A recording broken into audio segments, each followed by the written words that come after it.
जैसे कि आप देख रहे हैं आपके सामने reconciliation of cost accounts with financial accounts. Cost account की सबसे महत्वपूर्ण जो चैप्टर है वो आपके सामने हम लेकर आए हैं। इस सीरीज में हमने क्वेश्चन नंबर 10 तक की वीडियो ऑलरेडी यूट्यूब पर अपलोड कर दिया है और अब आपके सामने हम क्वेश्चन नंबर 11 को सॉल्व करने चल रहे हैं।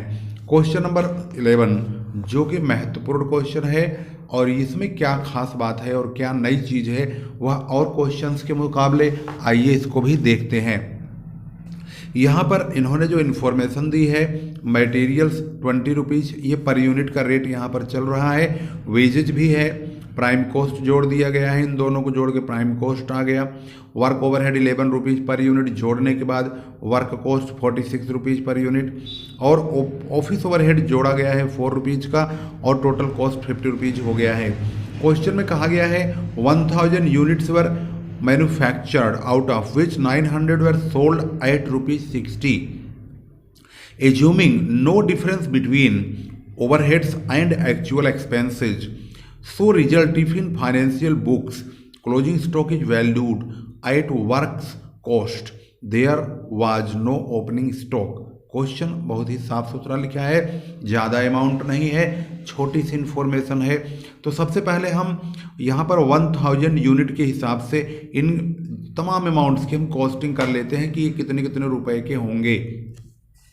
सबसे पहले हम स्टेटमेंट ऑफ कॉस्ट शीट बनाएंगे और यह एज पर कॉस्ट बुक के अकॉर्डिंग होगा, पार्टिकुलर रुपीज़ और यहाँ यूनिट लेकर चलेंगे। मटेरियल जैसे कि आप यहाँ देख रहे हैं 20 रुपये पर यूनिट है, तो 20 रुपये की मल्टीप्लाइकेशन हम 1000 यूनिट में करेंगे। तो 1000 यूनिट्स का ये आउटपुट जो दिया हुआ है इन्होंने 1000 यूनिट्स का, तो इसी से ही हम मल्टीप्लाई करेंगे 1000 में, इन सब की मल्टीप्लाई करेंगे तो यहाँ पर 20,000 का मटेरियल होगा। लेबर यहाँ 15 रुपीज़ पर यूनिट का है तो 15,000 होगा, दोनों को जोड़ेंगे प्राइम कॉस्ट 35,000 होगा। 11 रुपीज़ पर यूनिट के हिसाब से वर्क ओवरहेड है तो 11,000 का होगा, 11,000 रुपये का। इस प्रकार से इन दोनों को जोड़ के वर्क कॉस्ट प्राप्त होगा। वर्क कॉस्ट आने के बाद ऑफिस ओवरहेड हम जोड़ते हैं जो कि यहाँ 4 रुपीज़ पर यूनिट दिया गया है तो 4000 रुपीज़ होगा और कॉस्ट ऑफ प्रोडक्शन 50,000 होगा और यहाँ से हम स्टॉक की जो है शुरुआत करेंगे और यहीं पर हम यूनिट लिखेंगे 1000। इसका मतलब है 1000 यूनिट को बनाने में 50,000 का खर्चा हुआ है जो कि 50 रुपये पर यूनिट के हिसाब से होगा। क्वेश्चन में आगे बोला गया है कि 900 यूनिट्स ही सोल्ड किए गए हैं, तो इसका मतलब ये हुआ कि यहाँ पर 100 यूनिट का क्लोजिंग स्टॉक होगा। क्लोजिंग स्टॉक अगर 100 यूनिट का होगा और रेट क्या चल रहा है 50 रुपये का, तो हम 100 को 50 से मल्टीप्लाई करेंगे तो 5,000 रुपये का यहाँ पर क्लोजिंग स्टॉक होगा। तो 50,000 में से 5,000 घटा देंगे, 50,000 में से 5,000, तो कॉस्ट ऑफ गुड्स सोल्ड 45,000 होगा और हमारी यूनिट जो है 900 बचेंगी। क्वेश्चन के मुताबिक यहाँ पर बोला गया है कि इसको 60 रुपीज़ पर यूनिट के हिसाब से सोल्ड करेंगे, तो इसको हम 60 से जब मल्टीप्लाई करेंगे 900 यूनिट को तो 54,000 यानी 54,000 रुपये का सेल होगा। अब हम 54,000 में से 45,000 को घटा देंगे तो जो प्रॉफिट है वो कॉस्ट बुक के अकॉर्डिंग 9,000 का प्राप्त हो जाएगा। अब हम इसी को ही प्रॉफिट एंड लॉस अकाउंट के द्वारा चेक करते हैं कि आखिर कितना प्रॉफिट होगा। क्वेश्चन में ये कहा गया है कि किसी प्रकार का चेंजिंग ना तो ओवरहेड में हुआ है ना ही एक्चुअल एक्सपेंसेज में हुआ है, सिर्फ क्लोजिंग स्टॉक को वर्क कॉस्ट के बेस पर कैलकुलेट करने के लिए कहा गया है फाइनेंशियल वाली बुक में। तो जब हम प्रॉफिट एंड लॉस अकाउंट बनाएंगे तो हम मटेरियल जो यहाँ पर 20,000 मटेरियल, 15,000 का वेजेज, 11,000 का यहाँ पर 11,000 को वर्क एक्सपेंसेज, 4,000 यानी 4,000 रुपये को ओवरहेड्स है, इसको हम ऑफिस ओवरहेड को भी वही, यानी वो तमाम जो खर्चे ऊपर लिखे गए हैं उनको सेम टू सेम ऐसे कैसे ही लिखेंगे और सेल भी वही रहेगा, लेकिन क्लोजिंग स्टॉक का परिवर्तन हम करेंगे वर्क कॉस्ट के हिसाब से। तो वर्क कॉस्ट यहाँ पर देखेंगे 46,000 यानी 46,000 रुपये का है और हमारा जो क्लोजिंग स्टॉक है वो 100 यूनिट का है। तो अगर यहाँ पर देखेंगे 46,000 है, अगर हम इसको मतलब 1000 से डिवाइड करेंगे तो ये 46 रुपीज़ का आएगा। तो 46 रुपीज़ का आएगा और हमारा क्लोजिंग स्टॉक कितने का है 100 यूनिट का। तो हम 46 यहाँ पर मल्टीप्लाई करते हुए दिखा देते हैं। At the rate ₹46 per unit है, 46 पर यूनिट के हिसाब से हम 100 यूनिट का क्लोजिंग स्टॉक है, तो 100 यूनिट का ऑफ 100 यूनिट्स, तो आपको दिखा रहे हैं कि क्लोजिंग स्टॉक कहाँ से आया, क्योंकि किताब में यही लिखा हुआ है कि इसको वर्क कॉस्ट के हिसाब से फाइनेंशियल की बुक में प्रॉफिट एंड लॉस अकाउंट जब बनाएंगे तब यहाँ पर इसकी कैलकुलेशन वर्क कॉस्ट के हिसाब से होगी 4600 यानी 4600 रुपये। अब हम इसका टोटल करेंगे, ये दोनों जोड़ा जाएगा तो 58,600 यानी 58,600, और 1 2 3 4 इन चारों खर्चों को घटा देंगे तो नेट प्रॉफिट आएगा 8600 यानी 8600। ये टू नेट प्रॉफिट के नाम से लिख देंगे और टोटल 58,600 दोनों तरफ लिखकर बंद कर देंगे।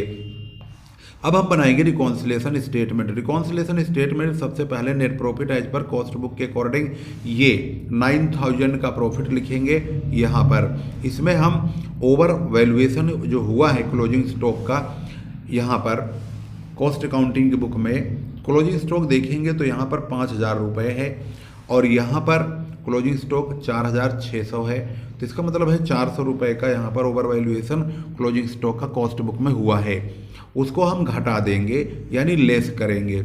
Over charge in closing stock in cost account 400 रुपये, और ये 400 कहाँ से आया है, इसमें से हमने जो यहाँ 5,000 है इसमें से 4,600 घटा दिया है।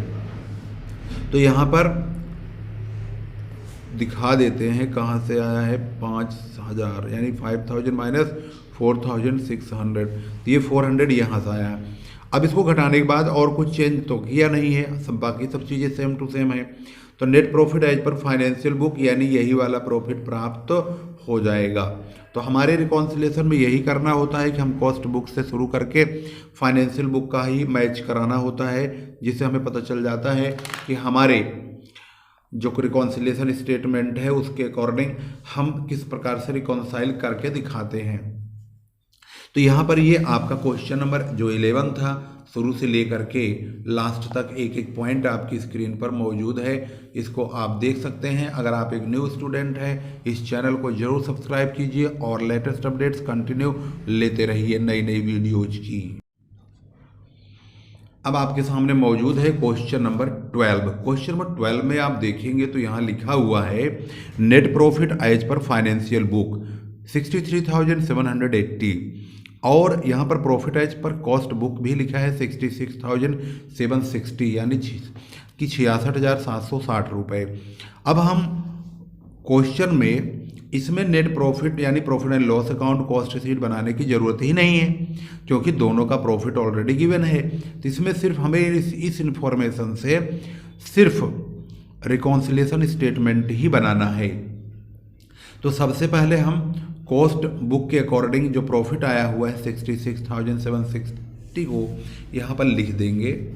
Net profit as per cost book account लिखेंगे, रिकॉन्सिलेशन स्टेटमेंट यहाँ पर इसका नाम डाल देंगे। अब इसमें आपको एक एक करके पॉइंट को ध्यान से देखना होगा कि हम इसको क्या कर रहे हैं और क्या करना चाहिए। तो जब हम इसे लिखेंगे तो यहाँ पर ऐड करेंगे और फिर लेस करेंगे। तो क्या ऐड करेंगे क्या लेस करेंगे, यह समझने वाली चीज़ आपको बहुत ही अच्छी तरह से समझना होगा, और ये चीज़ भी आपको देखना होगा कि आपको किस तरह से इसमें किसी भी प्रकार की दिक्कत ना हो और वह आपको अच्छी तरह समझ में आ जाए। तो यह भी आपको यहाँ पर फोकस करना पड़ेगा। तो चलिए शुरू करते हैं। सबसे पहले हमने कॉस्ट बुक के अकॉर्डिंग प्रॉफिट लिख लिया है। Profit net profit as per cost account के हिसाब से ये प्रॉफिट आ चुका है। अब हम क्या जोड़ेंगे, इसमें क्या घटाएंगे, सबसे पहले आप देखिए यहाँ लिखा हुआ है कारखाना जो है अधिलागतें यानी कि factory on cost under recovered in cost account. ये ध्यान रखेंगे कॉस्ट अकाउंट में अगर कोई खर्चा कम लिखा गया है तो उसको हम घटाएंगे, लेस करेंगे। इसका मतलब हुआ factory on cost under recovered in cost account, और ये है 57,100, इसको हम लेस में लेंगे, इस बात को ध्यान रखेंगे। इसके बाद administration on cost recovered in excess. Administration expenses जो है ये फालतू लिखा है। अब यहीं पर देख लीजिए, ये अंडर रिकवर्ड है, ये कम लिखा है, इसे हम घटाने में इस्तेमाल करेंगे और जो ओवर चार्ज होगा उसको हम जोड़ेंगे। तो 4250 रुपये को हम यहाँ ऐड करेंगे। Administration on cost recovered in excess 4250 रुपये इसका इस्तेमाल ऐड में होगा। इसके बाद है लागत लेखों में वसूल किया गया ह्रास यानी डेप्रिसिएशन, जो कि कॉस्ट अकाउंट में है 3950 रुपये और फाइनेंशियल अकाउंट में है 3660 रुपये। यानी कि कॉस्ट अकाउंट की बुक का और इसमें दोनों में डिफरेंस चेक किया जाए तो पता चलता है कि 290 रुपये कॉस्ट अकाउंट की बुक में फालतू है।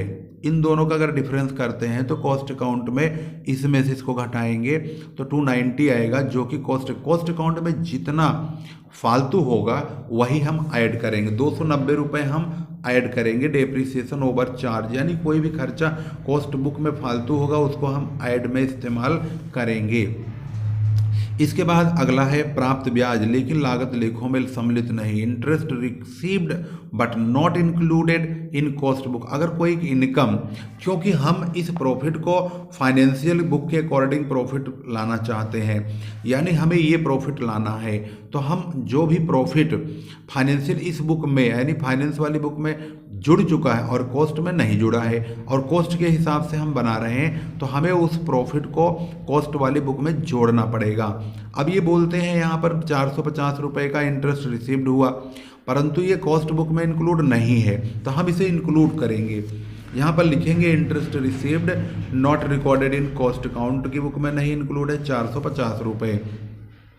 इसके बाद अगला पॉइंट आता है income tax provided in financial book में इनकम टैक्स प्रोवाइड है, यानी कि इनकम टैक्स एक खर्चा है और ये फाइनेंस की बुक में घट चुका है, लेकिन ये कॉस्ट की बुक में नहीं घटा है। तो अब हम कॉस्ट की बुक बना रहे हैं तो यहाँ हम इसको घटा देंगे। तो यहाँ लिखेंगे income tax provided in financial book 600 रुपये। इसका फॉर्मेट भी मैंने आपको लिख के दिखा रखा है स्टार्टिंग की वीडियो में, उसका लिंक आपको मिलेगा, उसको आप यहाँ ध्यान से देखिएगा। इसके बाद है bank interest credited in financial books. इसका मतलब है बैंक से ब्याज मिला है, ये फाइनेंशियल बुक में तो क्रेडिट है लेकिन कॉस्ट बुक में क्रेडिट नहीं है, तो हम इसको कॉस्ट बुक में भी क्रेडिट कर देंगे, तभी तो फाइनेंस के बराबर होगा। 230 रुपये यहाँ पर लिख देंगे bank interest credit in financial book. तो इसके बाद अगला पॉइंट है स्टोर समायोजन। स्टोर एक प्रकार का यहाँ पर लिखा हुआ है खर्चा होता है जो कि फाइनेंशियल बुक में क्रेडिट है, इसका मतलब है इससे फायदा उठाया गया है और ये फाइनेंस बुक के अकॉर्डिंग फायदा हुआ है, लेकिन कॉस्ट बुक में इसका कोई जिक्र नहीं है, तो हम इसको भी कॉस्ट बुक में फायदे में ले जाएंगे, यानी इसको ऐड करेंगे। Store adjusted credited in financial books only, तो इसको भी हम 420 रुपये को ऐड कर देंगे। इसके बाद नंबर आता है अगला पॉइंट है depreciation of stock charge in financial accounts. इनका मानना है कि फाइनेंशियल अकाउंट में चार्ज होगा, यानी ये फाइनेंशियल अकाउंट के हिसाब से खर्चा है, परंतु हमने इसको कॉस्ट बुक में खर्चे के तौर पर इस्तेमाल नहीं किया है। ये फाइनेंस की बुक में घट चुका है लेकिन कॉस्ट में घटा नहीं है, और अब हम कॉस्ट के हिसाब से बना रहे हैं तो कॉस्ट में इसको घटाएंगे 860 रुपये depreciation of stock charge in financial books only. इसको हम यहाँ पर लिखेंगे और इसको लेस के लिए इस्तेमाल करेंगे। इसके बाद आता है dividend appropriate in financial account. Financial account में 1200 रुपये का डिविडेंड कटा हुआ है, तो इसको भी हम 1200 रुपये फाइनेंशियल अकाउंट में कटा है तो भाई कॉस्ट अकाउंट में भी काटिए इसको, तो यहाँ पर 1200 रुपये हम लेस में इस्तेमाल करेंगे डिविडेंड पेड के नाम से। इसके बाद आता है अगला point loss due to theft and pilferage provided only in financial book. ये फाइनेंशियल बुक में 260 रुपये का लॉस हुआ है उठाईगिरी और चोरी से। फाइनेंशियल बुक में तो कट चुका है लेकिन कॉस्ट बुक में नहीं कटा है, तो और हम कॉस्ट बुक में बना रहे हैं तो कॉस्ट बुक में भी इसको घटाइए, तभी तो फाइनेंस के बराबर पहुंचेंगे। Loss due to theft and pilferage provided only in financial books, और ये है 260 रुपये। अब यहाँ पर जो ऐड वाले अमाउंट्स हैं उसको ध्यान दीजिए, 1 2 3 4 5, इन 5 अमाउंट को जोड़ेंगे और यहाँ लिख देंगे। अब क्योंकि यहाँ पर ऐड लिखा है तो इसको हम इसमें ऐड करेंगे तो 72,400 72,400 आएगा। और ये लेस है, लेस का मतलब है इन सबको जोड़ के इसमें से घटाइए, इन चारों पाँचों आइटम्स को जोड़ेंगे 8,620 आएगा। अब 72,400 में से इसे घटाएंगे तो 63,780 63,780 रुपये ये प्रॉफिट नेट प्रॉफिट है एज पर फाइनेंशियल बुक, यानी कि ये है 63,780 ये प्रॉफिट और ये प्रॉफिट अब मैच हो चुका है। अब आपके सामने क्वेश्चन नंबर जो 12 है वो पूरी तरह से कंप्लीट हो चुका है और इसका एक एक पॉइंट मैंने आपको बहुत ही अच्छी तरह से समझा दिया है। इसमें किसी प्रकार की दिक्कत अगर आपको होती है तो आप अपने कमेंट में ज़रूर बताइए, और अगर आपके पास कुछ और भी सुझाव है तो वह भी स्वागत योग्य है, उसको भी आप ज़रूर बताइए अपने कमेंट में। मैं आपका कमेंट बिल्कुल पढ़ता हूँ और तुरंत उसको मैं लाइक करता हूँ, हार्ट करता हूँ, और आप भी एक लाइक अपनी तरफ से मार दिया कीजिए, डबल लाइक तुरंत ही हो जाया करेगा। तो आज की 2 वीडियो यानी कि 2 प्रॉब्लम आपके सामने एक वीडियो में कवर किया गया है और बहुत ही कम समय में हमने कोशिश किया है कि आपको ये वीडियो प्रोवाइड करें और 2-2 की सीरीज में ही 2-2 क्वेश्चन ही दें। इससे सभी बच्चों को लाभ मिलेगा। वीडियो शेयर जरूर कीजिए। फिर अगली वीडियो में मुलाकात करते हैं, तब तक के लिए नमस्कार, जय हिंद, जय भारत।